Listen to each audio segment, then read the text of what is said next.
Hi, Easy here. Welcome to my BM guide video. We're going to be talking about everything that is to do with BM. We're going to be taking a look at different skills and different skill trees and some of the basics and some more advanced tips that I have for playing Battle Masters in Guardian raids. This is mostly specifically for PvE content. I do mention a little bit about dungeons and cubes, but most of it will be geared towards raids.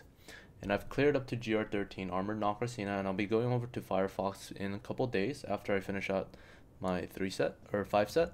So all of these builds are something that I've been working on through the entirety of the Guardian raid process.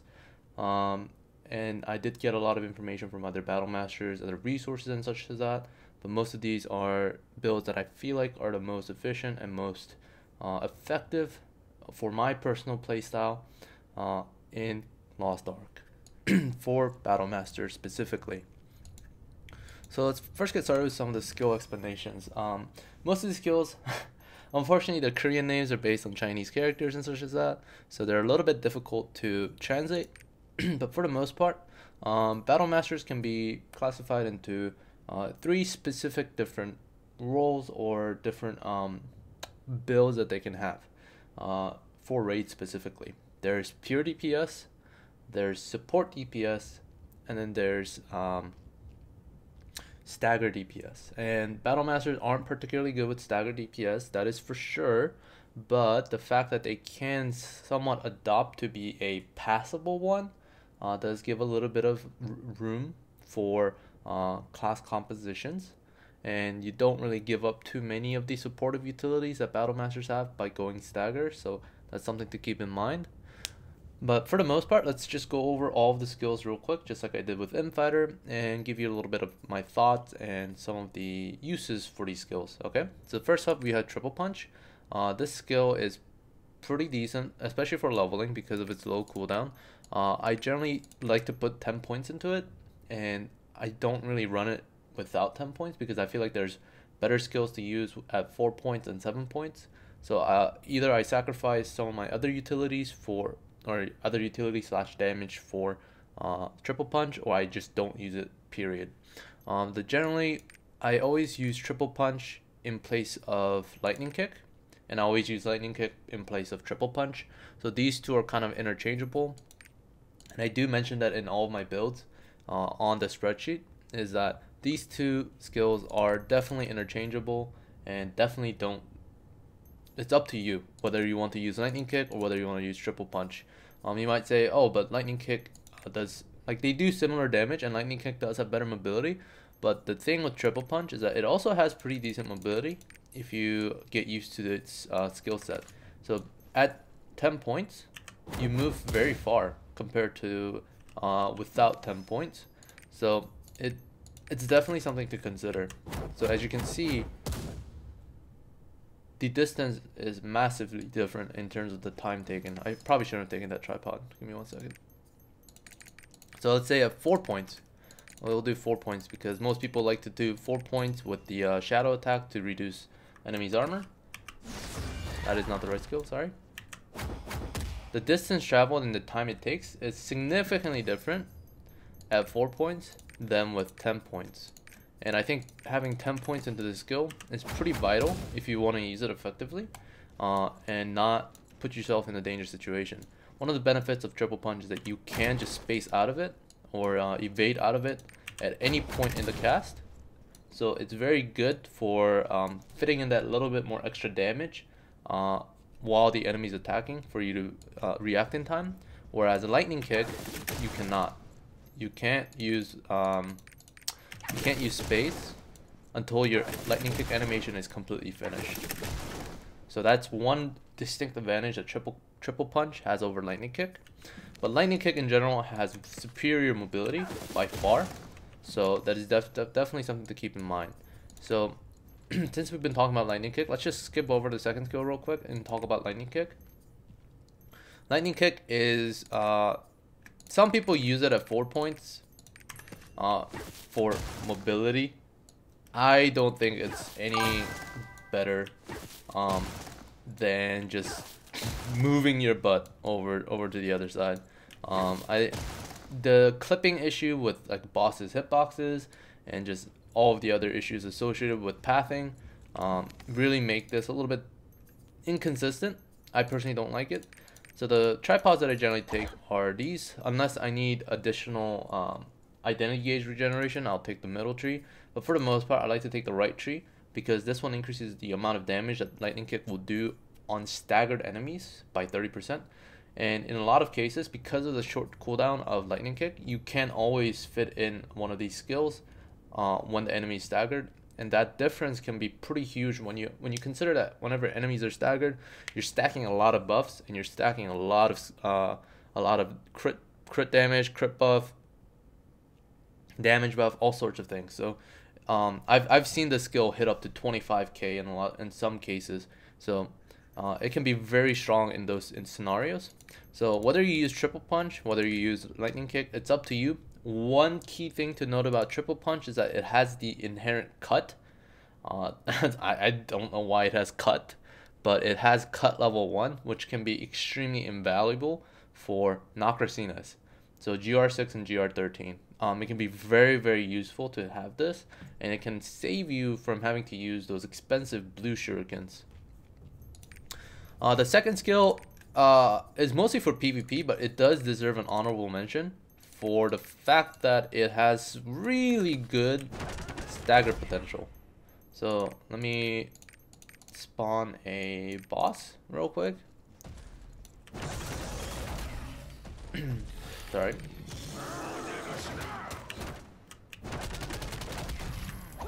So that much stagger is about the same amount as this skill on a 8-second cooldown. So this much stagger on an 8-second cooldown is actually quite high. Honestly, I don't know why it has this much stagger, and a lot of Korean players don't really understand it either because it doesn't say it has stagger. It doesn't have any stagger value, but it just does a ton of stagger for some reason. So this is really good for stagger. That's about it. I wouldn't ever use this in a damage-oriented build because you sacrifice a lot of points to put this at master skill at 10 points, and that sacrifices a lot of damage that you can gain from another skill. Pummel is kind of interesting. I think it's fine at 7 points or at 10 points depending on how much you want to utilize this. The main reason why I don't like Pummel, the Pummel skill, is that it locks you in place and it's quite dangerous to use in some situations. So it locks you in place. You can space out of it, but you really want to get the last hit if you have 10 points on, because it pretty much it's almost a guaranteed crit. As I don't get a crit. Yeah, it's pretty much a guaranteed crit, mainly because of the fact that it increases your crit rate by another 15%, and this tripod on the left also has additional 50% or 30% additional chance to crit. So it's about 60% chance to crit right off the bat without any buffs. And this critical resistance reduction, crit resistance reduction that you apply on the enemy is for your entire party. So it's basically a 15% additional chance to crit for your party for 3 seconds on top of the time that it takes to apply it. So it's more like for about 4 seconds, your entire party has a chance to crit for 15 additional percent, which is not bad at all. But the only problem with this skill is that it's 14 seconds. It does somewhat comparable damage to just lightning kick and pummel. So that's 3,500. That's around 7 to 8,000. And this has half the cooldown. So it does comparable damage, but it loses out in a lot of the mobility that triple punch and lightning kick can provide. And we just simply don't have enough skill points and skill slots to be able to fit this into a more damage oriented build as much as it's decent. So this is more strictly for stagger slash supportive utility more than anything else. At 7 points, it also it still applies all of the debuffs, but it does significantly less damage. I mean, I think third of the damage that it deals. So that's even more reason to not use this at 7 points when you have so many other skills that you can be using. I think it has a place. It has a place in certain builds, but I couldn't find a place in my builds personally. Next up we have Moonkick. This is probably mandatory for every single build, mainly because of this tripod right here. This tripod makes it so that you deal 50% more damage to single targets, and that makes it one of our hardest hitting skills on a 20-second cooldown, or sorry, 18-second cooldown. And it also doubles as a mobility skill, so it can be extremely useful to get around and do damage. I've seen this thing hit for like 50k with proper buffs and whatnot, so it's definitely not something you can ignore. It's probably one of our most important skills to put in our raid builds. It just does really high damage.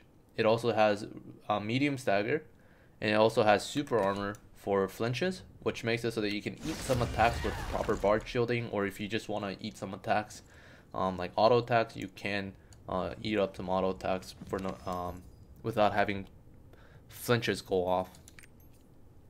So definitely put this into all of your skills. The first tripod does make it so that you can change the elements, but for the most part, since I like to go a little bit more heavy into identity skills, such as, you know, Rising Dragon, and I don't know what the hell this is called in English, but this skill, the little punch skill. So all of these require pretty heavy investment into mastery and elemental gauge acquisition rate to flow naturally. So definitely worth taking this. But if you have enemies that are particularly weak to certain elements, so like for Frost Helgaia, she's very weak to lightning, so I'll be definitely taking the lightning rune to deal additional damage to them. But for the most part, the first tripod is situational. Next up we have the earthquake skill. This one is good for dungeons. It's really interesting. It kind of leaves behind this earthquake that just kind of keeps exploding. Oh, sorry, that was the wrong one. Just keeps exploding, right? And if you see, like, it does extremely respectable damage. Let me spawn a new guy. Let's see how much damage it does. It does almost 10,000 damage, which is comparable to some other skills. For a 16-second cooldown. So technically, in terms of DPS, this is actually one of our highest, like one of our high DPS skills. So it's not a bad skill, but the fact that you have to have the enemy sit in a single place for the entire duration to get it to work properly, or like to do the DPS it needs to do, makes it less desirable than some of the other skills. If we were fighting a boss that didn't move and had a very stationary position and didn't punish us for putting down stuff like this, then I could see it being used in those situations where we just need to eke out more DPS. But for general use, it's not very good. It is good for dungeons, but I personally don't use it either. It's more of a situational skill, and it's more of it just demands too many conditions to line up properly for it to do the damage that it needs to do. So I don't really recommend it for most builds. Next up we have this spiral kick. Generally this is a one point wonder. You don't have to invest anything into it to get it to work. All you use it for is movement. It's like 16-second cooldown. It provides decent movement. I did use it a lot in my earlier days, and people have been using it a lot in the earlier stages, but in general, people, I think the average skill level of players in general have gone up quite significantly to the point where we just don't need this extra mobility in a lot of cases. I've run builds where you don't even have lightning kick and spiral kick for the mobility, so it's definitely a good skill to put in when you don't have any more skill points to use. and you have a skill slot opened up, it is definitely the most utility heavy skill in terms of PvE, without having to put in any points. When you put in 10 points, it becomes extremely strong for PvP, but that's a different story, so we won't talk about that in this video today. Next up, we have the identity of Battle Masters. Pretty much the reason why we exist. It is Whispers of the Wind. This skill is probably one of the most powerful skills that exists in the game, period, next to bard buffs and stuff like that. What this skill does is it buffs buffs the people around you for a certain amount of attack speed and a certain amount of movement speed, and also gives them 25% crit for 6 seconds. And it can also be a 20-second cooldown, so 20-second cooldown on top of any cooldown reduction you have through agility, and 6-second duration, which means really high uptime.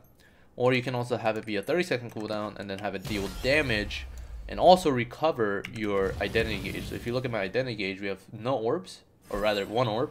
If you use it, it almost generates a full orb by itself. So it can be extremely strong for those kind of builds. Generally 10 points is pretty much recommended at all times, but there are specific builds that will run 7 points to put in a little bit more damage to other skills, which is mostly why that is a more solo DPS oriented build. But for the most part, you should plan around having 10 points into the skill at all times. I do run builds that put 7 points into it, but those are very specific and situational builds, so don't worry too much about that. If you put 10 points into this, you won't regret it. Just run with it. I'll talk about the details of which tripod is better, whether the 10-second cooldown reduction and the damage on use tripod. But for the most part, this skill is definitely a must-have for every single build. Next is like the spinning kick. I heard people translate it to electric wind kick or whatever. I don't know why, but this is one of the more useful skills that Battle Masters have in terms of stagger, and is one of the more useful skills for dungeoning as well. So when you take this, you probably want to have 10 points into it at all times. The first tripod is actually one of the more flexible ones, where you can just pick whatever element you want. Generally, the 15% crit chance, additional crit chance, is going to be the most DPS overall. But the fire element also has a lot of merit. You also want to use attack speed rune for the most part, because if you've never used the skill, it is very long. You can move around, but you have reduced movement speed, and it is also very long to use. So I generally like to have the attack speed. Oh, sorry. If I don't have attack speed, you see how long that is? It's extremely long. You also can't space out of it, so you have to do the entire duration. So if you misuse this, it can be very dangerous. So that's why I always take the attack speed rune for PvP or PvE scenarios, because it allows me to have more, have less chance of dying to something stupid because I use this at the wrong time. The difference between the third tripod, one makes you do it like this, and the other one makes you spin for like 6 seconds. I think the general consensus is that the spinning for 6 seconds is slightly higher DPS because of the fact that it got buffed in the last patch. But once again, if you feel like this is more useful for you, like in terms of survivability, you don't really need to worry about, oh, I'm gonna deal less damage. Just use whatever works for you. So to compare the DPS real quick, the first one had like 20,000 damage. This one has like comparably 20,000 damage as well. Or sorry, 10,000 damage. This one also has comparably 10,000 damage as well. It's just this left tripod has a bigger animation lock than the other tripod. It might seem like it casts faster, and it is faster casting. Like you can get out of the animation quicker, but you also can't move at all when you use this. So it can be very dangerous for bosses, even more so than this right tripod, because at least you can move around. So this can be very useful for bosses like Nakrasina, where you do have to move around him a little bit. It allows you to DPS on the move. It's kind of the similar reason why Berserkers might take Whirlwind, because it allows them to DPS on the move. But for the most part, it's not a very high DPS skill. It is a very high stagger skill, so you want to use this for stagger builds, but other than that, I generally don't take this. Next up we have this other skill. I think it's called Phoenix something in English, but it's not very good. I don't really like, you just like jump up and come down, but like it provides you mobility, I suppose, but it does such mediocre damage that I really don't see anyone using this in a serious PvE environment, especially putting 10 points into it. And if you don't put 10 points into it, like I'll say you put 7, it's so slow. It's so slow. And why would you take this skill over something else for 7 points? It also has a pretty long cooldown of 18 seconds, so it's decent for PvP, I suppose. I've seen some PvP players use it, but for the most part, I don't think it's worth using in PvE scenarios. Next up, we have Roar. Roar is probably one of our, it's pretty much our second most useful skill that we have. It provides a constant 8 second to 7, I think it's like 7 seconds, yeah. Oh no, it's 8 seconds. It provides 8 seconds of critical resist down debuff on the enemy, which means that you'll be able to crit for a higher rate. So it's about a 20% crit buff for 7 points and a 25% crit buff for 10 points. Now, there's a lot of debate going on whether we put 10 points into it for the extra utility and stuff like that. But the main reason why it's hard to recommend this skill at 10 points is mainly because it does such mediocre damage on its own. And 6% crit rate isn't really gonna make or break some of your combos. Like if an attack's gonna crit, it's gonna crit anyways, and additional crit chance isn't gonna change that. It doesn't make it do more damage. So you can get like the buff, the tripod that makes it have 15% additional crit chance if you crit, which can make it 40% critical reduction, which will pretty much guarantee crits with whispers, like that, like all crits. But the main issue with it is that it's just too much point investment. It is, I suppose, good for a more supportive build with Pummel. So you take Pummel, you take Roar at 10 points, you take Whisper at 10 points, put it on a 20-second cooldown, etc, etc. Make sure everyone has crit buffs at all times. But then you're sacrificing so much of your personal DPS that it might have been just faster to clear with your personal damage amplified as well. So it's a bit of a... We don't have DPS meters, so it's really hard to tell which build is better. But it doesn't really...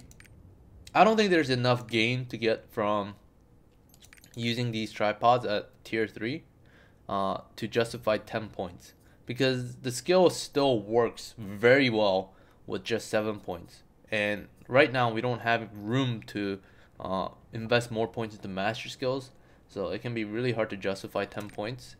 Once again, it's good for supportive style builds, but I don't generally play that because I feel like we would do more damage as a group if we just have 7 points in and then put those 10 points somewhere else. Next up we have this Halberd kick. I think it's what it's called. This is probably a must-have in every single build. I tried to run builds without it before it got buffed, and it worked fine, but after it got buffed, it's hard to justify not using this. It really is hard to justify not using this. It is pretty much our hardest hitting skill, period. Next to like maybe some of the, or rather, it's our hardest hitting skill that's not a orb spender. So this is very strong. If you have the proper buffs on, it will crit for like 30k on a training dummy, and I've seen it crit for 100k on Baratus when I was running it yesterday with you know, bar buffs and whatnot. So probably like somewhere around 60 to 70k on average. It is pretty insane how strong this can be. The tripods, the first one is definitely the middle one, and the third one is definitely the left one. But the third tripod can also be useful with the right tree.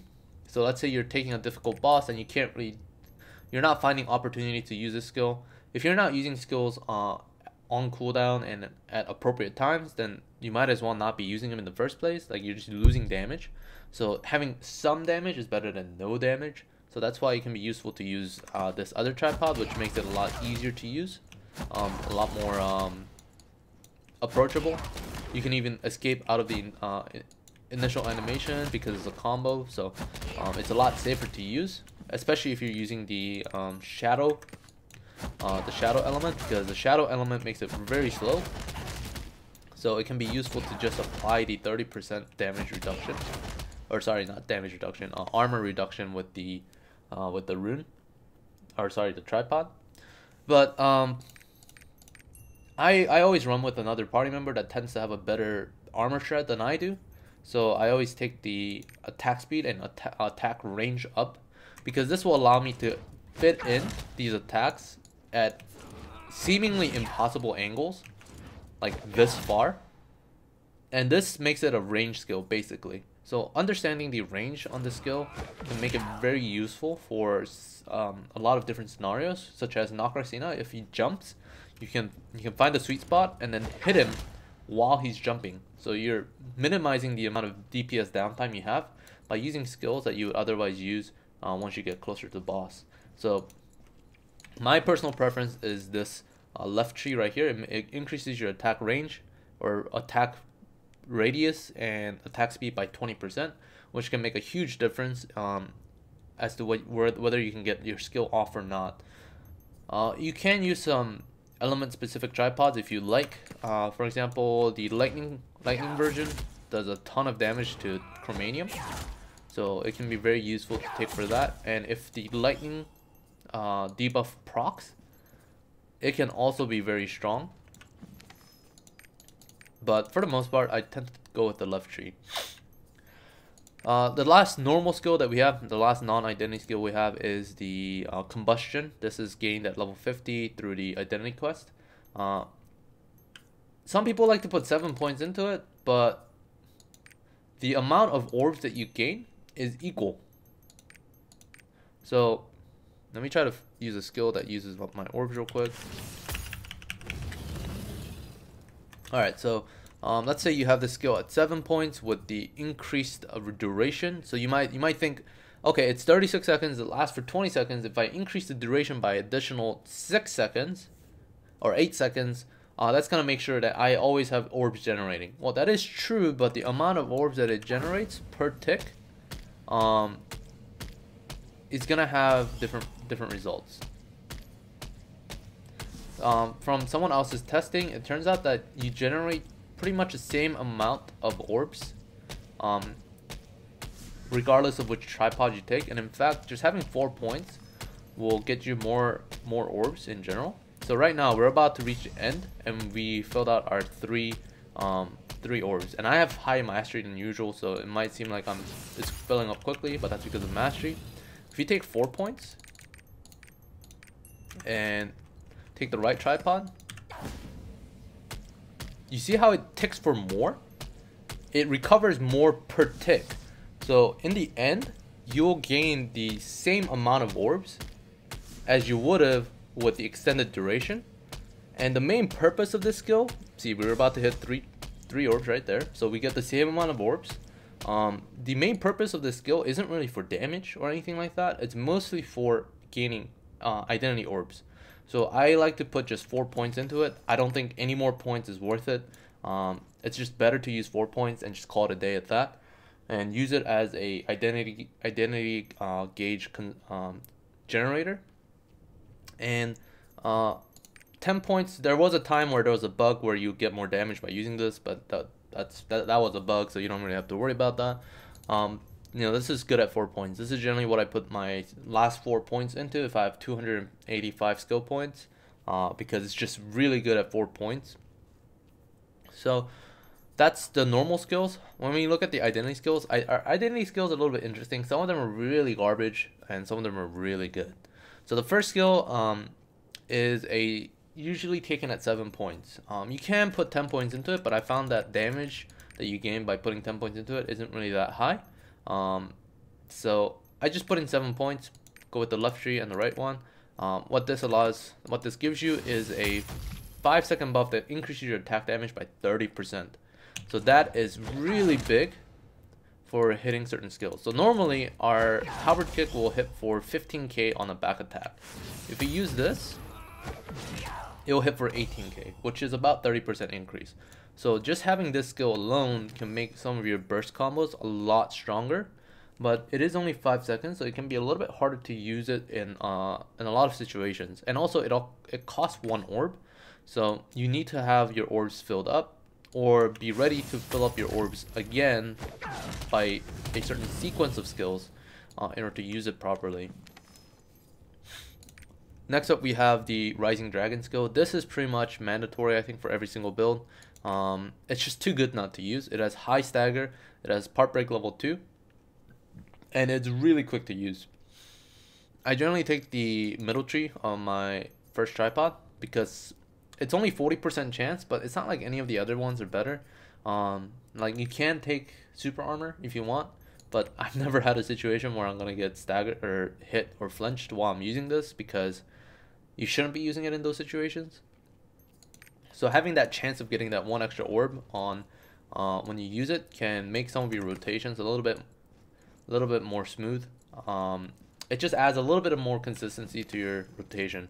The middle tree, you should always be taking the middle one on the second tripod, because otherwise there's no reason to use the skill without the middle tripod.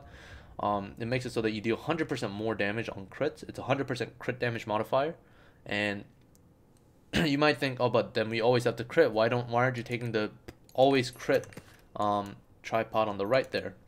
Well, what happens is, look at the attack speed. Look how fast it attacks versus how fast it attacks with this tripod. Right? The attack speed is insanely different because of this. The fact that it makes it a holding skill and you can release it at any point. So instead of holding for 4 seconds or 2.5 seconds, you can just tap it and it releases right away, which is a whole lot safer for almost any scenario. And it also allows you to put in extra skills into your buff window. So since your whispers only last for 5 seconds, having a longer duration on your Rising Dragon can really hurt your windows of opportunity. So I always take this tripod setup. You might think, oh, but if it doesn't crit, then you're just losing out on that middle tripod's, the second tripod's 100% crit damage. That is true, but you should always be using the skill with the proper critical damage debuff, or sorry, crit chance debuff or crit chance up buffs in general. And if you're running with a bard, you should always be using it in conjunction with that the buff that they provide themselves. So I probably crit this 80 to 90% of the times that I use it, because I'm stacking the proper buffs that are needed to make it crit. Next up we have this lightning punch. This is mostly a PvP skill. Some of the other battle masters and I have tried to work this out to use it in PvE scenarios, but it's just not good enough. It's very long casting. Like, let's say if you put in 10 points into it and you try to use it, you're sitting here for like straight up 4 or 5 seconds not being able to do anything, and it doesn't even do that much damage in the first place, so I can't really recommend it. Next up we have the Sand Tornado. I think this is quite underrated. It's actually really good in terms of damage output. It's very respectable, and you can use both tripods on the left and the right. And the main reason why I say it's respectable is because it has really high stagger, and it does pretty decent damage overall. The only problem with that is that it's a holding skill, and we just don't have enough room to put this skill into.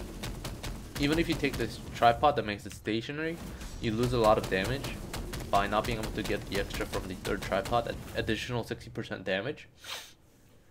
So this one is a little bit situational. I can't really recommend it for all-purpose builds, but there will be builds that utilize this mainly due to its 24-second cooldown compared to some of the other skills like this last skill right here. So it can be used for bosses like Helgaia and stuff, where you just need that extra stagger to be able to get through some of the mechanics. Next up we have I don't know what to call this. I guess bomb. This is probably one of the more overlooked skills. I like to use this quite a bit. It does take a little bit of getting used to, but the main reason why I like it is because it's range. You can fire this off from a very far range and have the majority of the damage hit without too much issues. Now, the hardest part about this skill is the positioning requirement. Let's say you're attacking a small boss like this scarecrow, and if you use the skill, only the first part of the skill hits. None of that other stuff hit. And the hardest hitting parts of the skill, there's 4 parts actually. There's first 3 slams, 1, 2, 3, and then the 4th one is the explosion.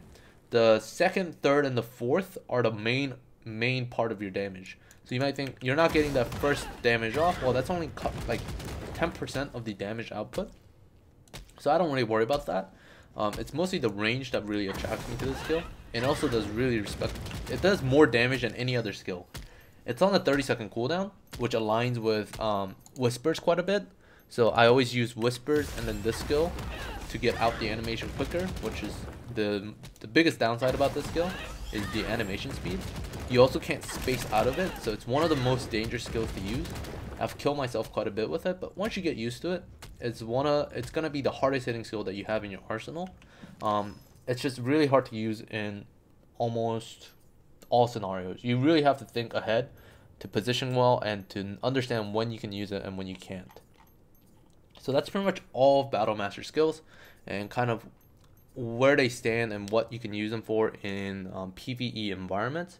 Let's go over some of the builds that I have made for myself personally. So the first one I have underneath the entire time, right here is the Dungeon and Cube build. This is pretty much what I would recommend if you run Chaos Dungeons every day, which you should be, and if you run cubes quite a bit. I've been running a lot of cubes mainly because of shillings, and I also don't like platinum fields that much. It's a bit of a chore, so I've been getting used to not using it, not doing it pretty often. So I had to use my ticket somewhere, and cube made sense because I need shillings. But this build's main strength comes from the tornado, actually. The wind tornado has a tripod, and it's a PvP tripod actually because it removes super armors. But basically this middle tripod in the first tier will freeze all enemies after like hitting them 5 times, and because the skill hits them pretty frequently, 1, 2, 3, 4, 5, frozen. And this means that all of the dangerous elites, such as the stupid frogs in some of the Chaos Dungeons,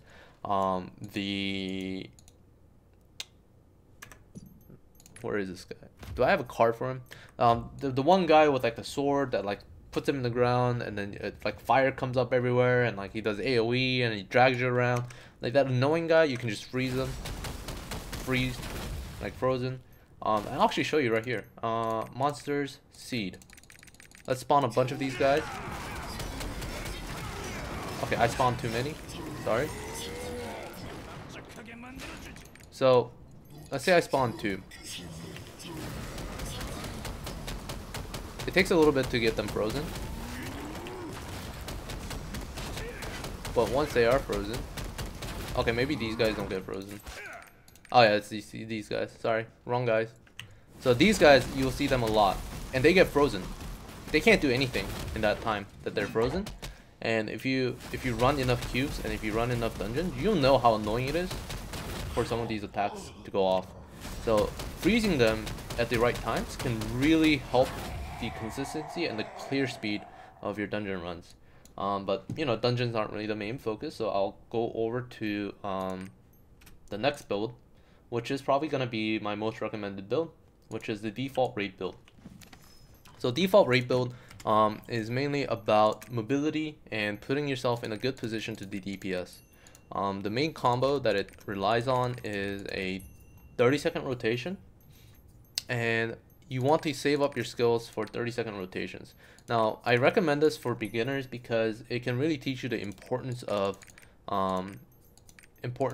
stacking your cooldowns and using your cooldowns at the right time, and having a good understanding of what skills to use at which sequence, and it pretty much the basic bread and butter of Battle Masters overall.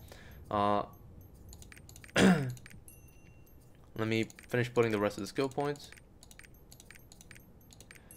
Alright, I think that's everything. Oh, 7 points here. And let me drag all of these over to my hotbar.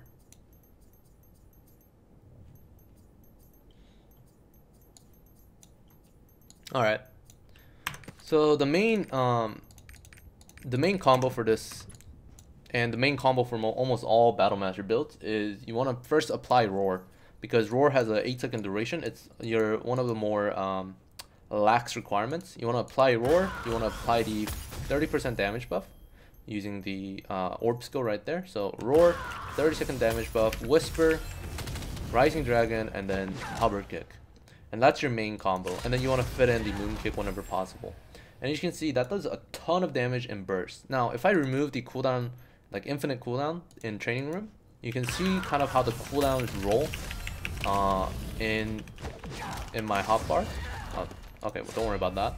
But the cooldowns roll so that the 30-second cooldown on Whispers comes back much later than your 25-second cooldowns.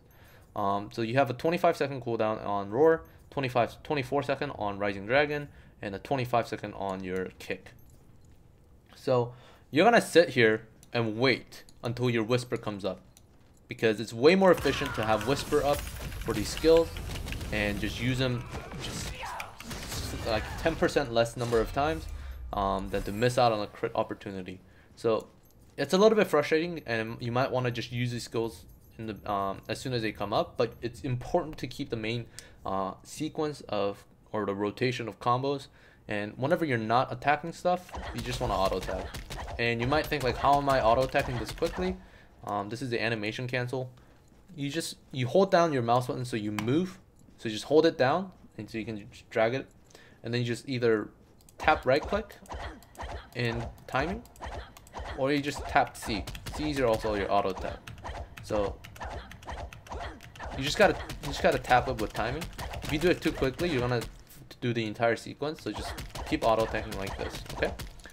Anyways, the main reason why this one is a little bit, why I recommend the beginning, is because it teaches you the basics of doing playing Battle Master, which is respecting your cooldowns, most importantly, and making sure that you are using them in the right sequence. You want to make sure this 30% buff goes on all 3 of your main hard-hitting skills, which is Whisper, Rising Dragon, and Halberd kick, as well as Moonkick, ideally. But you might not be able to fit all of that in. And Moonkick is a little bit more situational because you generally use it for mobility first and foremost than anything else. But other than that, most of these skills are pretty straightforward. You just play the game.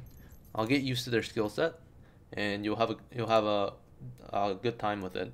The stats you want to go for is generally crit into agility. People like to go with agility quite a bit, but I think crit into agility is a lot more consistent. You don't really need that much agility in this game either. It's not a very good stat, to be quite honest. But next up we have my personal DPS Greed Lord build. And the reason why I made this build specifically is because I run with a Hawkeye. I run with a Hawkeye and I run with a Bard. So the Hawkeye's playstyle, until he adjusts it, Hawkeyes has 2 different playstyles where they go ranged or they try and stay melee. So until he gets used to being a melee, I'm going to continue to use this build. And this build is more specific towards my personal damage increase. So I'm going to be using 3 different hard-hitting skills. So instead of using Whisper as a hard-hitting skill, I'm just going to use it as a buff specifically. And instead, I'm going to be using this bomb skill, which is pretty hard to use in some scenarios. But when it goes off, it goes off. So I definitely enjoy doing this one. This is probably the like highest personal DPS build that Battle Masters can have. But once again, I don't really have the the DPS numbers to back it up, as in the damage meter. So it's a little bit hard for me to say with 100% certainty. But on the spreadsheet, I do say that you can take either triple punch or lightning kick. So do keep that in mind. It's preference which one you want to take. I ran this build with both variations, and I feel like they're pretty much the same. So I've been going with the lightning kick variation instead. The triple punch has a lot of merits, but lightning kick is generally safer. So I'll definitely recommend this one over anything else. The main idea of the build still remains the same. You want to have your buffs up and you want to use your cooldowns in sequence. But the main difference is that Whispers is on a 30-second cooldown. Everything else is on a 25-second cooldown. And the bomb skill is on a 30-second cooldown. So what I like to do is when I use my skills, I like to combine the cooldowns of some of these skills together. So as you can see, 12, 12, 12, 14, 14. So right now, all of these skills are rotating into cooldown, and Roar comes up first. So I use it on cooldown. I use Rising Dragon on cooldown. I use Halberd Kick on cooldown, and then I use Whisper on cooldown. I use Bomb on cooldown. And now, in raid scenarios, you're not going to be able to use these on cooldown, but you can put yourself in advantageous positions where you can use them on cooldown. And you can see they will cycle back once again. So I'll use Roar on cooldown, Rising Dragon on cooldown, and then Halberd Kick on cooldown. And then in about 5 seconds, I can use Whisper on cooldown. And the main reason why I recommend this is because sitting on cooldowns is not good at all. Now, sometimes you will have to, because you have no choice. The boss is doing something dangerous, you have to deal with mechanics, so you have to sit in place, you can't do anything. But using these on cooldown will gain you an extra use over the course of the fight, like extra 3 to 4 skills over the course of a fight, and that can be a difference of a kill and a difference of a wipe. So once you get around to this point, we've been doing this for about a minute and a half, and when we use all of our skills on cooldown again, you'll see that now they're lined all back up. They're on all about 20-second cooldown. So every minute and a half, all of your cooldowns will line back up, and you'll be able to use it in sequence together for that extra boost. Now, this build does require an extremely heavy understanding of the boss's fight and the boss's movement patterns and everything to know when you can go with the cooldown, like on cooldown rotation versus not. So it's a lot of decision making that you'll have to do on a fly basis. So it's definitely not something that I'm gonna recommend to newer players. You also need to spec into specialization. So instead of crit agility, you need to go into crit specialization, which can really it's gonna be a hard transition for people who are used to the high agility. So do keep that in mind. As for my other builds that are on the website, there is a stagger build that you can try and run.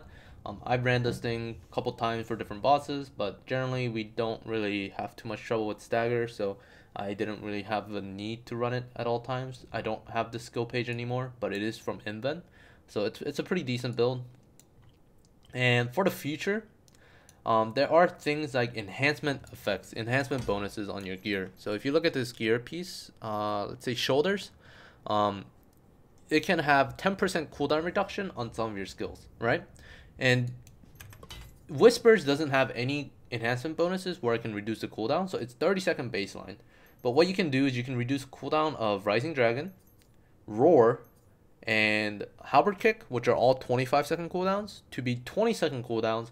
And then you can take the tripod for Whisper, which makes it 20 seconds. And then you can line them all of them up every 20 seconds.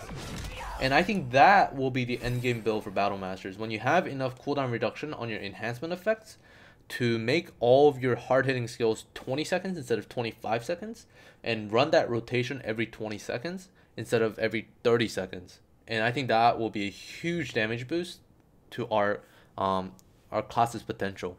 The 20-second tripod for Whispers is also very good if you have if you can consistently hit 2 to 3 members on top of yourself.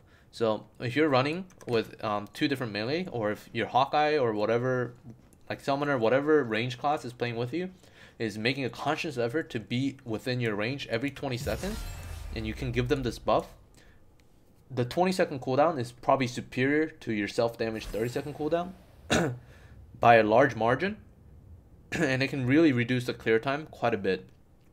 So do keep that in mind. All of these builds that I mentioned are something that I've personally used. I'm not gonna say that they're the best builds, but I like to have a little bit of pride in myself and say that they are pretty good builds. I've been using them for a long time, and I've used them to a great effect. So if you guys have any questions regarding Battle Masters in general and all of the builds that I went over, I do have other builds that are available on the spreadsheet, which I'll link in the description.